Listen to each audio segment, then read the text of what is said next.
Fala aí, galera. Pô, agora todo mundo de barriga cheia, tá? Já fizeram bastante amizade por aí. Isso aí.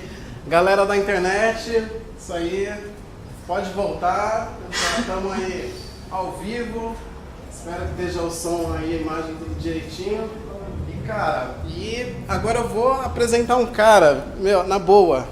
Mano, quando eu vejo trabalhos do nível desse cara, eu penso assim, cara, mano, o Brasil, cara. Nós é Brasil, é fogo, cara. Porque, cara, a gente sabe de onde a gente vem, a gente sabe que às vezes é difícil, não tem recurso, mas, cara, quando a gente vê esses malucos assim, às vezes, mano, a gente tá nível Hollywood, cara. Quando eu vi os trabalhos do Eduardo aí, cara, meu, o cara tem Silva no nome, brother. Mano, cara, salva de palma, meu. Cara, dá Silva.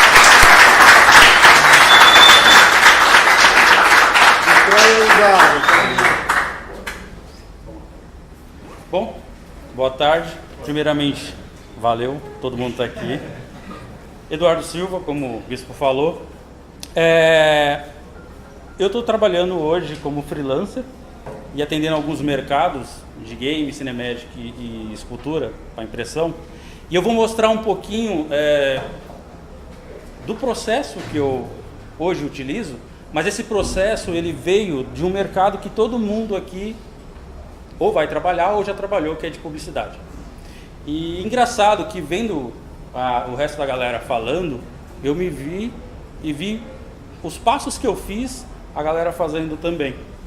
Que era uma boa modelagem, uma boa abertura de UV, iluminação, né? Hoje vocês veem o meu portfólio, né, a apresentação dos meus personagens. Mas toda essa apresentação que tem hoje, ela é um background que eu adquiri nos mercados de publicidade que eu trabalhei anteriormente, todas as empresas. O que eu fiz nos meus últimos dias como exercício? Falei, cara, eu vou falar com os caras, o que eu vou falar? Eu parei e fiz um exercício de tentar lembrar de todas as empresas que eu trabalhei e tentar pegar algumas palavras-chave do que essas empresas representaram para mim. Seja em termos técnicos, profissionais, metodologia, e o que essas empresas elas de fato contribuíram para que eu chegasse no nível que eu tenho hoje e que eu ainda pretendo chegar mais para frente. Então eu vou falar um pouquinho da minha história, mas a minha história eu já vou falar basicamente mostrando e pontuando o que cada empresa representou na minha evolução, né? Desde o início até o momento que eu estou hoje, tá bom? Legal. Uma coisa que quase ninguém mostra, os primeiros trabalhos, né? Meu primeiro modelo 3D, que era apresentável, porque na verdade teve outros, e meu primeiro render. E hoje o meu render mais recente. Você vê que tem uma diferença muito grande. Mas desde o início, o que eu procurei me atentar? Ter boas modelagens e uma iluminação que condizesse com um produto. Mas é óbvio que essa iluminação eu fiz como estudante. Ela não representa um produto realista, né? Mas era um pontapé inicial. A modelagem também não era um personagem ideal, mas era um inicial. Desde que, vocês que viam, eu vim da época que tipo, o ZBrush começou pra mim, que eu conheci o ZBrush, foi na versão 2, né? Só que eu não tinha uma máquina que rodasse ZBrush, então eu aprendi a usar, a modelar no Poly by Poly, no XSI. E eu tive a sorte de ter como professor um cara chamado Silvio Valinhos. Hoje ele é diretor técnico na TFG. E ele é um cara assim, extremamente, não é à toa que ele é técnico, bom em modelagem hard surface. E ele me ensinou muito cedo, tipo, a importância de você fazer um modelo bem feito e que ele seja realista, né? Bom, vou tentar falar e levar um pagodão junto aí. Aqui, todo mundo me escuta bem ou preciso gritar um pouco mais? O 6B Studio foi o primeiro estúdio que eu trabalhei. Eu entrei no 6B, como todos, eu sempre desenhei desde pequeno, e o meu sonho era trabalhar com um desenho, né? E aí eu fui aprender que tipo, o mercado de 3D ele é muito vasto, mas assim, a princípio eu não tinha portfólio para entrar com o mercado de 3D. Então o que eu fiz? Eu apliquei para uma vaga de 2D no 6B Studio, porque eu sabia que os caras tinham o mercado de 3D, eles atendiam o mercado de 3D e a vaga que eles tinham era de 2D. Então o que eu fiz? Eu vi uma oportunidade. Eu falei, eu vou aplicar para essa vaga, vou tentar entrar no estúdio. Estando lá dentro, eu vou me aplicar ao máximo para ir para a parte de 3D. E foi justamente o que eu fiz. No 6B Studio, o que eu aprendi? Eu aprendi muito sobre o mercado de publicidade, que até para mim era inexistente, né? Como eu só desenhava em casa e tal. Então eu aprendi muito sobre o mercado de publicidade, sobre prazos com clientes, como você lidar com o cliente. Por mais que a gente não tivesse um canal direto com o cliente, a gente via as atendentes falando e assim a gente sabia mais ou menos como a gente iria proceder depois, né? E outro ponto extremamente fundamental que eu aprendi no 6B Studio foi trabalhar em equipe. Como a gente geralmente passa muito tempo estudando, a gente é muito individualista. E o trabalho em equipe na parte de 3D ou no mercado de computação gráfica é essencial. Se você não souber trabalhar em equipe, as chances de que você fracasse no mercado é muito grande, porque você nunca vai pegar um projeto e levar ele até o final sozinho. Você vai fragmentar esse projeto em si. E sempre vai ter uma pessoa que é melhor que você em algumas áreas, entendeu? Então por isso que é importantíssimo você trabalhar em equipe. Em um desses trabalhos, por exemplo, só voltando um pouquinho, nesse trabalho de 2D, eu era assistente de arte para fazer animatics, basicamente After Effects. Então tinha um comercial, o diretor de arte da agência precisava que ele tivesse um time, mais ou menos das poses que de cada comercial. Então o ilustrador sênior fazia as ilustrações e a gente colocava alguns pontos bem chaves no cinematic. Então ele vai saber que, sei lá, em determinado momento vai passar um carro na cena. Então a gente colocava de time X a time X, ele saberia que ali teria um foco no carro ou depois uma mulher, enfim. Então eu entrei no 6B para fazer, eu era assistente de arte de 2D. Só que assim, como eu entrei e o meu foco era 3D, eu me dedicava ao máximo. Eu fazia hora extra, mas eu sempre tentava mostrar algo mais em 3D, porque o meu objetivo era migrar para o departamento de 3D. Então, e outra, eu aprendi, eu modelava em XSI, e o estúdio 6B Studio Modo, usava Modo. O que eu fiz? Passei a ficar até mais tarde e aprendi a ferramenta que o estúdio usava. Porque eu não quis que, tipo, eu vou modelar em XSI, eu exporto o BJ, tá ok. Só que eu precisava mostrar para os diretores de arte do estúdio que eu estava realmente disposto a integrar a equipe, a fazer parte daquilo, fazer parte do time, né? Então eu aprendi Modo, aprendi as ferramentas de render e aos poucos eu fui entrando na produção de 3D deles. Então eu comecei a fazer alguns props e assim, os projetos do 6B eram muito legais porque eram projetos gigantes, né? Eu lembro que esse projeto da Nestlé era tipo um outdoor que foi pro Sambódromo, era tipo 90 metros, assim, era enorme o negócio. Então o que a gente fazia? Fragmentou, eram 9 modeladores, cada um fazia um pedaço, entendeu? E entregava para o modelador sênior. E nessa eu comecei a fazer propzinho, sorvete, palito de sorvete, potinho. Óbvio, isso não era o que eu queria como personagem, mas era o meu start. Não só no mercado, como também no mercado de 3D. E aos poucos eu fui passando segurança para eles, para que eles me dessem projetos cada vez mais elaborados e que eu conseguisse levar mais adiante cada vez mais o projeto. Não só fizesse tipo, uma roda do caminhão, não, eu fizesse o caminhão inteiro, né? Então foi exatamente isso que foi acontecendo. Cada vez mais eu fui mostrando a minha capacidade e a responsabilidade de entregar tudo que eles pediam, né? Com relação ao horário, a gente sabe que é os mais loucos possíveis, ficava até mais tarde, ia para casa de madrugada, voltava cedo, enfim, tudo isso. É um preço que a gente paga para fazer o que a gente gosta, né? Então, no 6B, desculpa, eu trabalhei basicamente e aprendi basicamente sobre o mercado de publicidade, o quanto era importante, e o trabalho em equipe. Esses dois conceitos eu levei durante muito tempo e o trabalho em equipe eu levo até hoje, porque eu trabalho com outras pessoas, né? Do 6B, o que acontece? No 6B eu estava bem feliz no 6B, só que eu não estava necessariamente fazendo personagem, porque eles trabalhavam muito com a parte mesmo publicitária, né? O personagem era muito pouco. E aí o que acontece?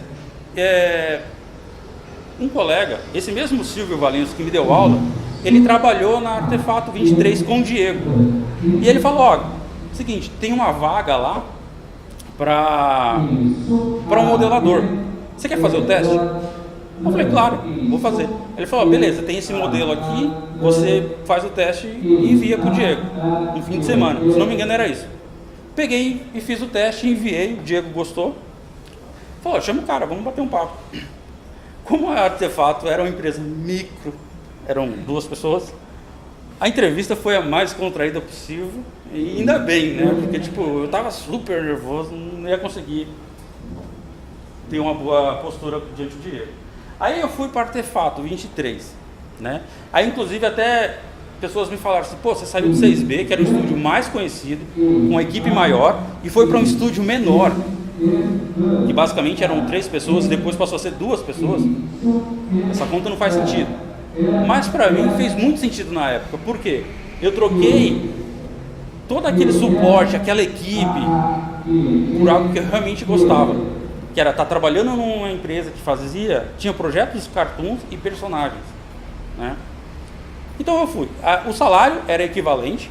Então assim, na teoria eu estava dando um passo para trás, né? Eu estava voltando um passo para trás.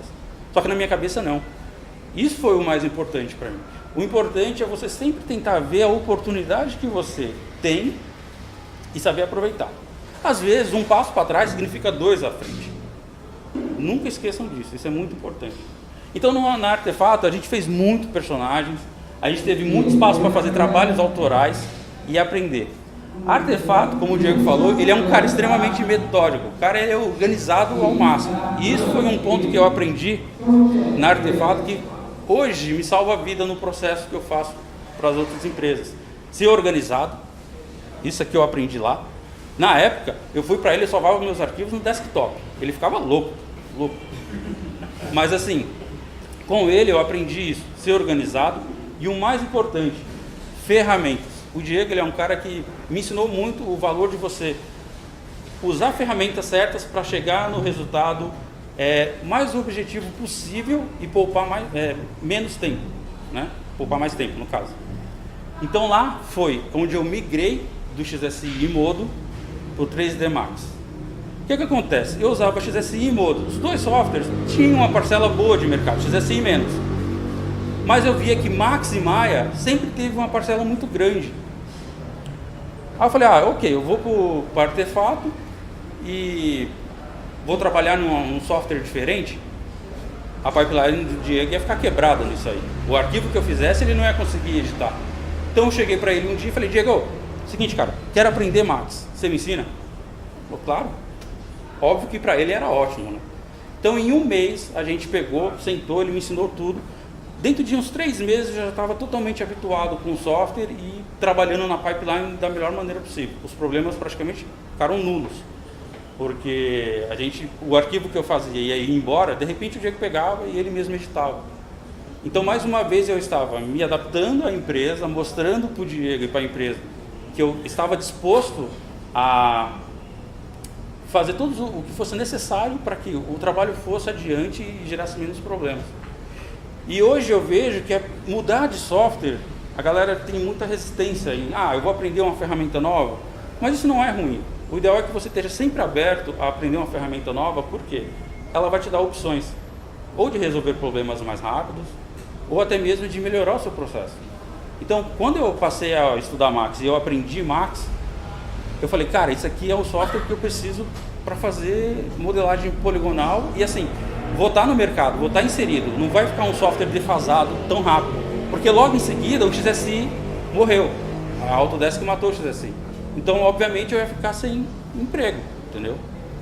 Então mudar para Artefato foi muito importante, porque eu passei a fazer o que eu gostava, estava trabalhando com personagens, cenários, como a empresa era pequena e bem enxuta, eu trabalhava mais, eu tinha mais autonomia para fazer iluminação, textura, render, entendeu? E tudo isso com a supervisão dele, porque o Diego, mesmo a Artefato sendo uma empresa pequena, ele sempre foi um cara de muito bom gosto e, detalhe, exigente. Ele sempre foi um cara muito exigente.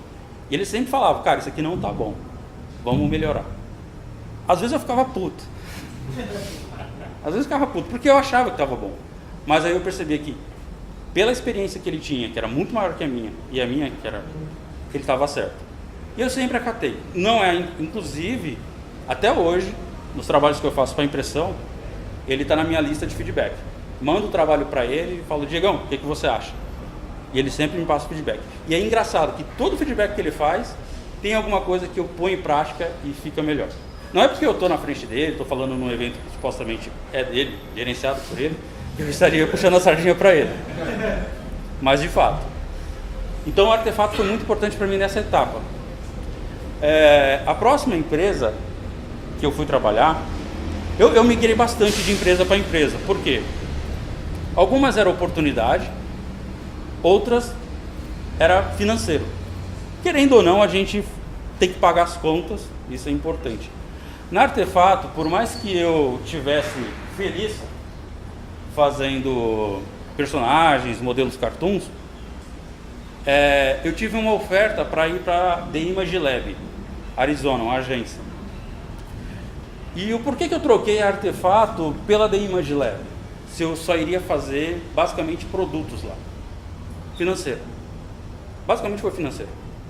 Por quê? Eu estava num período da minha vida que eu estava noivo, ia casar, precisava comprar uma casa, precisava fazer uma grana. Cheguei pro Diego e expliquei, Diego, é o seguinte, tem essa oportunidade, a empresa X, e eles vão me pagar mais. O Diego falou, Du, desculpa, eu não consigo cobrir. Eu falei, Diego, então, com muito peso na consciência, no coração mesmo, eu falei, cara, eu vou, mas eu vou por isso, e isso foi muito claro pro cara. Ele falou, cara, as portas vão estar abertas para você. O dia que você quiser voltar, eu falei, maravilha. Fui para a Image Lab, aí saí de um extremo para outro extremo. Saí de uma empresa de 2 funcionários e fui para uma empresa de 100 funcionários. Mais ou menos 100 funcionários. O que acontece? Na Image eu entrei como sênior de modelagem lá. Aí o departamento tinha 20 pessoas para trabalhar de modelagem e aos poucos, eu não sei exatamente qual foi o problema interno deles lá, essa equipe foi minguando e ficou apenas 4 modeladores para uma agência inteira.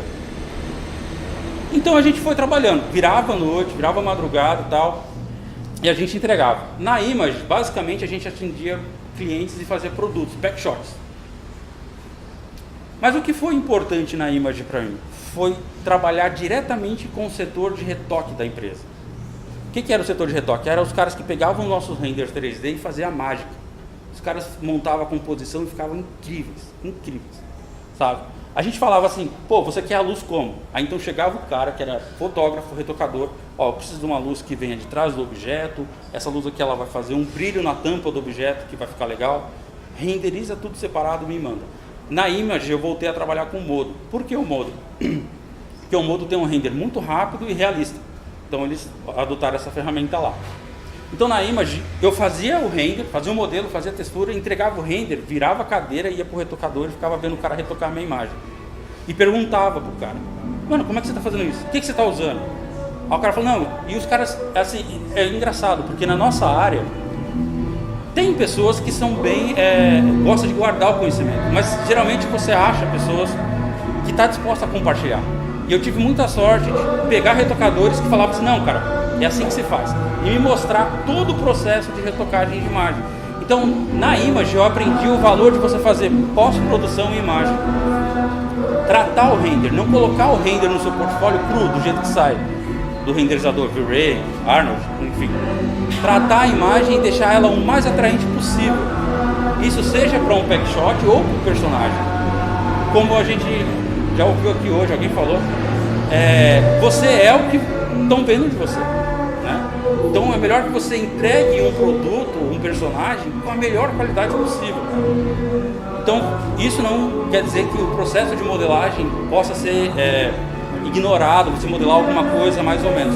Faça todo o projeto, todo o processo bem feito, que no final a composição vai ser apenas tratamento, dar um brilho a mais, um brilho a menos, trabalhar alguma luz e sombra, não vai ser um retoque propriamente dito. Mas na Image, o mais importante foi aprender a iluminar backshot com realismo e aprender a ver como que os retocadores trabalhavam a pós-produção nessas imagens. Seja de backshot, seja... A gente fez muita geladeira, fogão. Todo mundo me ouve bem aí, né? Tá. Então a gente fez muita geladeira, fogão. Trabalho para ilustração mesmo, era quase zero, era basicamente Packshot. Tanto que assim, eu fiquei na Image 1 ano mais ou menos, né? Aí, passado mais ou menos esse 1 ano, eu recebi uma nova proposta de trabalho, que foi da TFG, não sei se vocês já ouviram falar, é uma empresa de game mobile que tem aqui em São Paulo.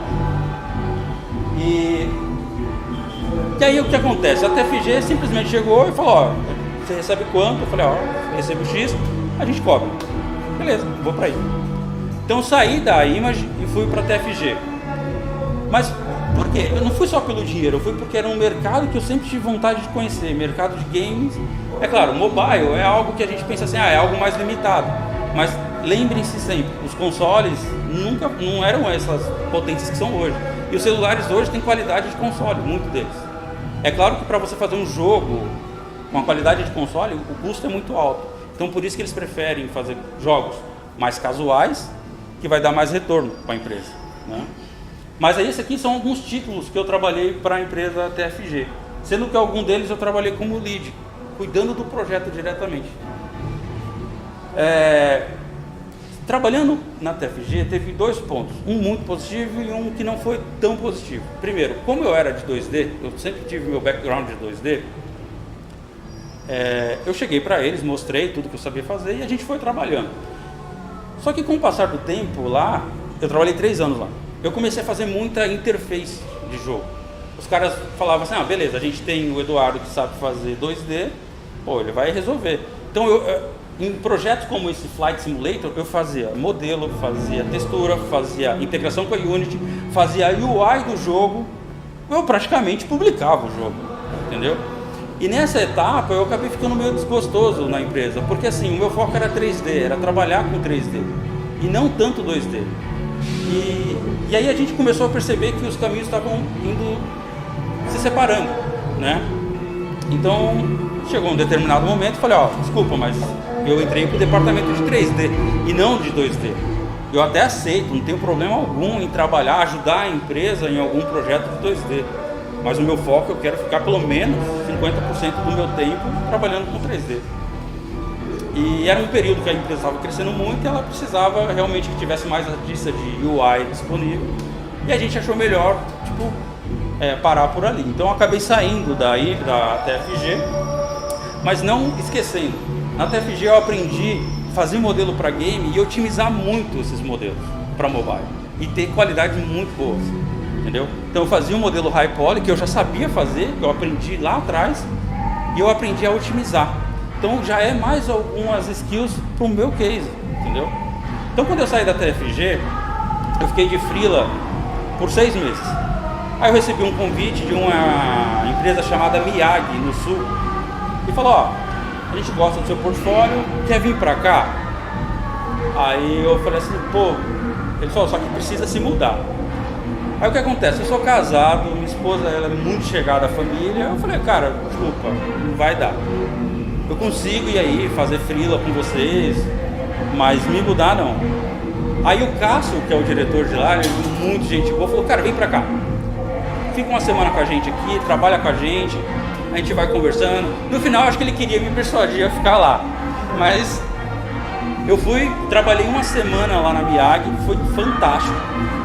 Por quê? Por mais que fosse uma empresa de publicidade, a metodologia da empresa era totalmente diferente. Eles rodavam totalmente dentro do 3D Max com um software que eu nunca tinha usado, que era o renderizador Corona. Então era mais uma ferramenta que eu estava aprendendo. Então eu passei lá uma semana com eles, aprendi um pouquinho de Corona, voltei e aí continuei freelando para eles e renderizando em Corona, aprendendo um pouco mais sobre Corona. Voltei para Porto Alegre mais algumas vezes para trabalhar e tal. Mas aí nesse meio tempo, o Nilo, que é um brother meu, de velha data, assim, falou, eu tô na Casa Blanca, cara. Aqui é muito louco. Ele me vendeu a Casa Blanca como o melhor lugar do mundo.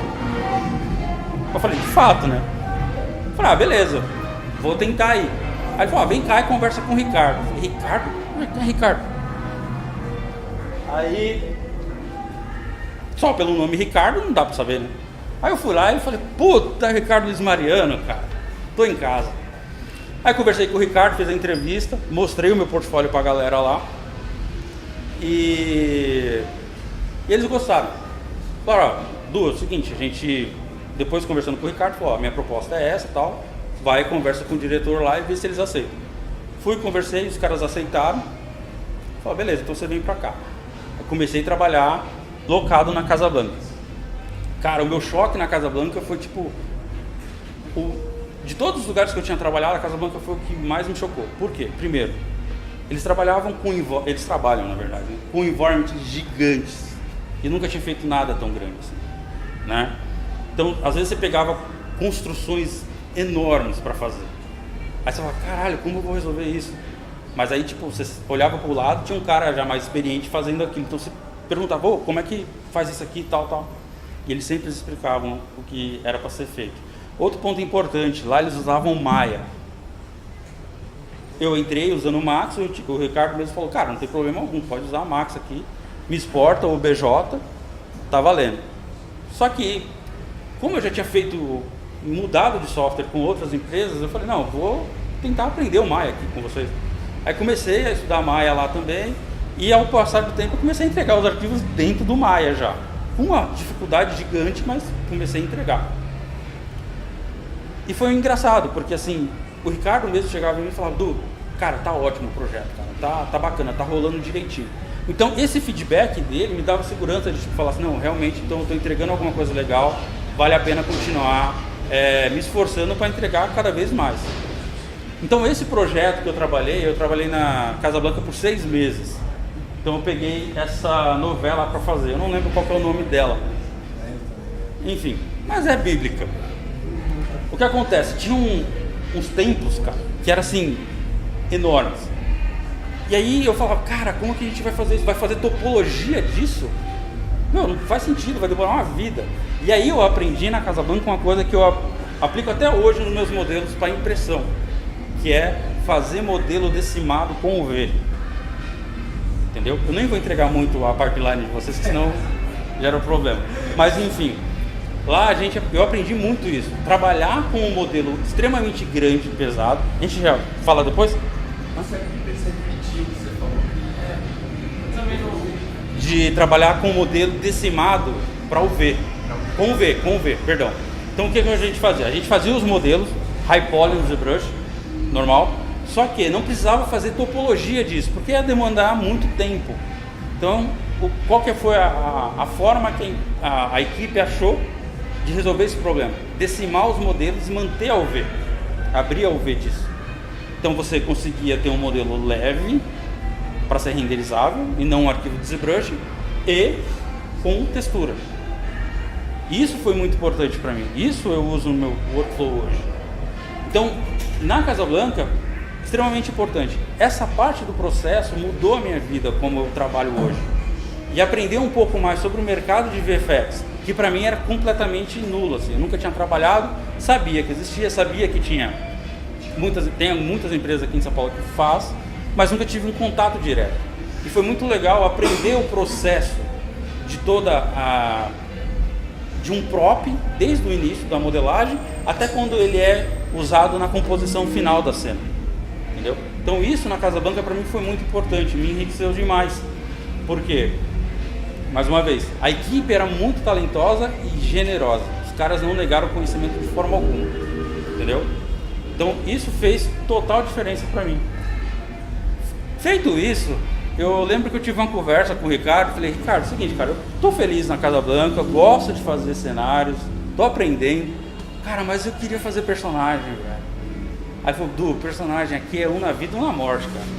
Eu falei, putz, cara, e aí, o que eu faço? Aí ele falou assim, ó, cara, não sei, vê aí. O vê aí eu percebi que é tipo, meu, sai fora então. Aí eu pensei, cheguei em casa, conversei com a minha esposa, falei, Lu, seguinte, eu gosto da Casa Blanca e tal, mas eu gosto de personagem, não é bem o que eu tô querendo. Aí ela falou, então sai. Eu falei, pô, assim? Não, sai. Na pior das hipóteses, eu pago as contas.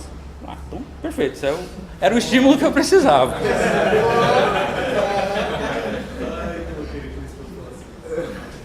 E eu tenho uma esposa maravilhosa. Aí o que acontece? Eu saí da Casa Blanca, cheguei, conversei com o Ricardo, expliquei para ele e saí da Casa Blanca e virei freelancer. Só que assim, eu não saí da Casa Blanca aleatório, né? Quanto que eu tenho de tempo aí ainda? Eu não sei. Sério. Cadeira lá dentro, 5 minutos. Ah, tranquilo. O que acontece? Eu não saí da Casa Blanca aleatório. Primeiro eu dei uma olhada no mercado, falei o que tem de opções no mercado para que eu possa tentar correr atrás disso. Então eu vi um mercado de impressão 3D de personagens. Teria games, só que a minha curva de aprendizagem para games, para AAA, seria muito maior. E personagens para Cinematic também. Então eu vi uma facilidade maior em entrar nesse mercado de impressão. Então eu peguei alguns modelos que eu já tinha feito e comecei a dar uma pesquisada no YouTube e tal, fazia os cortes, colocava os pinos nos modelos, não sei o que, e preparava o modelo para impressão. Fiz isso, coloquei 2 modelos no meu portfólio e logo em seguida o Bernardo Cruzeiro, que é um artista fantástico, ele abriu um workshop. Conversei com o Ricardo falou, cara, o Bernardo é a melhor pessoa para você aprender sobre o mercado de impressão. E isso o Ricardo já tinha me dado muitos toques, porque como ele veio da Aero Studios, ele também já tinha me dado um background legal. Fiz o workshop com o Bernardo Cruzeiro. Eu encarei esse workshop como, cara, o trabalho da minha vida, assim. Me dediquei muito. Como eu estava de freela, eu tinha um pouco de tempo livre para me dedicar. Então, eu fui o único do workshop, devido a eu estar livre, de entregar o projeto final, não só o modelo, o render e os cortes, pronto para impressão. O Bernardo olhou e falou, cara, tá fantástico isso, cara, é isso que a gente precisava. Só que outro ponto, eu não fui para o workshop apenas porque eu queria aprender sobre o mercado de impressão.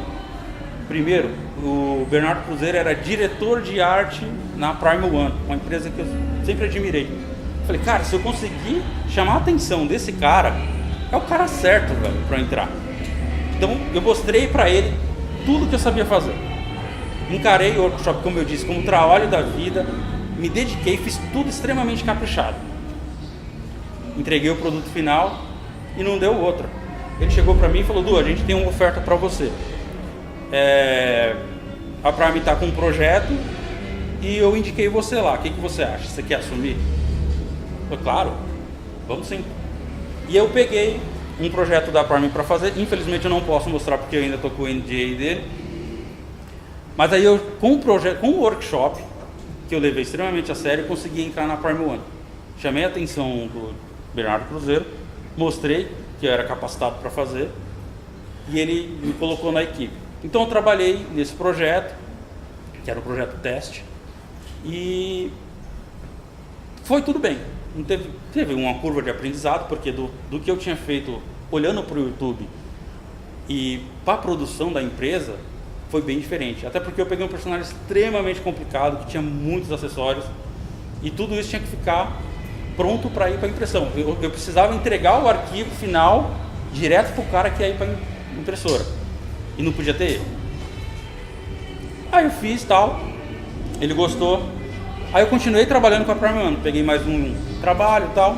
E como freelancer, que aí é um ponto que eu acho extremamente legal, eu consegui prestar serviço para várias outras empresas. E aí nisso, eu estou há 2 anos e meio como freela, eu foquei o primeiro ano de freela apenas para impressão. Foquei os meus estudos apenas para impressão. Fiz muito personagem para projeto pessoal, para impressão. Aprendi, aumentei a qualidade das minhas entregas e todas elas mostrando o render, né? Essa aqui são algumas empresas que eu atendo hoje ou que eu já atendi depois que eu virei freelancer nesses últimos 2 anos, né? Um ponto que eu quero dizer que são alguns workshops que eu fiz, projetos que eu fiz durante workshops, e daqui fica uma dica. Workshop é o caminho mais rápido para você elevar o seu nível e direcionar os seus estudos. Durante todo o tempo que eu trabalhei em agência, estúdio, eu sempre reservei tempo para projeto pessoal. Por quê? O projeto pessoal é o que vai te vender com o que você realmente quer fazer. É onde você quer chegar. Você vai mostrar o seu melhor ali.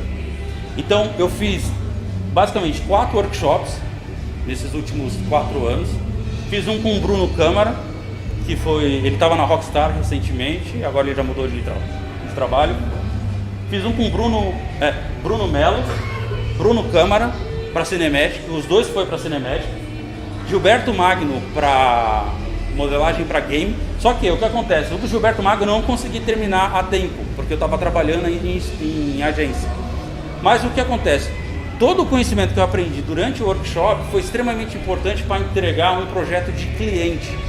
Eu revisitei todo o material que o Gilberto me ensinou e eu consegui entregar um trabalho para game.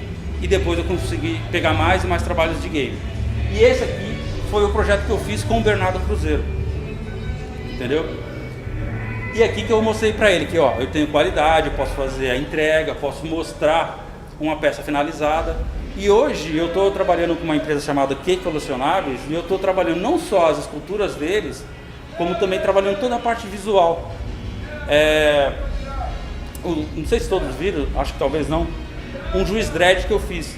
Foi o trabalho mais recente que eu fiz para eles. E agora todos os outros projetos deles vai ter que ter o mesmo acabamento, render feito. Para a escultura isso não seria necessariamente necessário, né? Não necessariamente necessário, boa. Não era necessário, mas o que acontece? Para vender o produto, para vender não só o Eduardo como escultor, eu procuro sempre entregar o melhor, saca? Por mais que o cara fale assim, não precisa de render. Não, cara, eu faço o render. Você deixa eu pôr no portfólio? Não deixa. Então, o render eu faço. Não cobro o render. Entendeu? Mas por quê? Porque isso aqui é o que vai me vender. É o que vai me trazer mais trabalho. Entendeu? E é justamente isso que tem acontecido. Cada vez mais eu posto mais trabalho bem acabado e vem mais empresas me procurar. E é engraçado, porque antigamente eu via os caras falando assim, eu peguei freela em tal lugar, peguei freela em tal lugar, e eu nunca pegava, cara. Eu falava, cara, eu tô fazendo alguma coisa errada. E de fato, eu não estava entregando a qualidade que o mercado estava precisando, exigindo. A partir do momento que eu comecei a chegar próximo dessa qualidade, as oportunidades começaram a aparecer.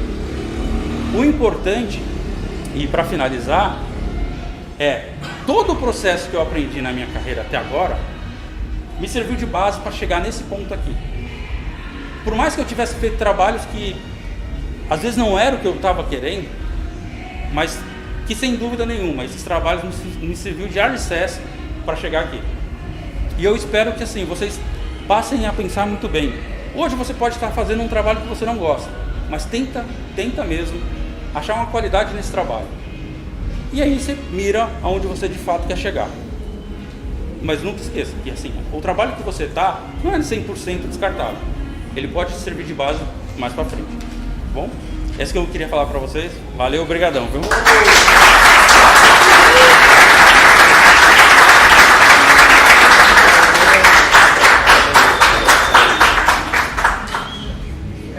Rapaz. Sai um monstro, entra outro monstro, aí entra outro monstro. Mas você vê que os temas permeiam ali, né? Iluminação, né?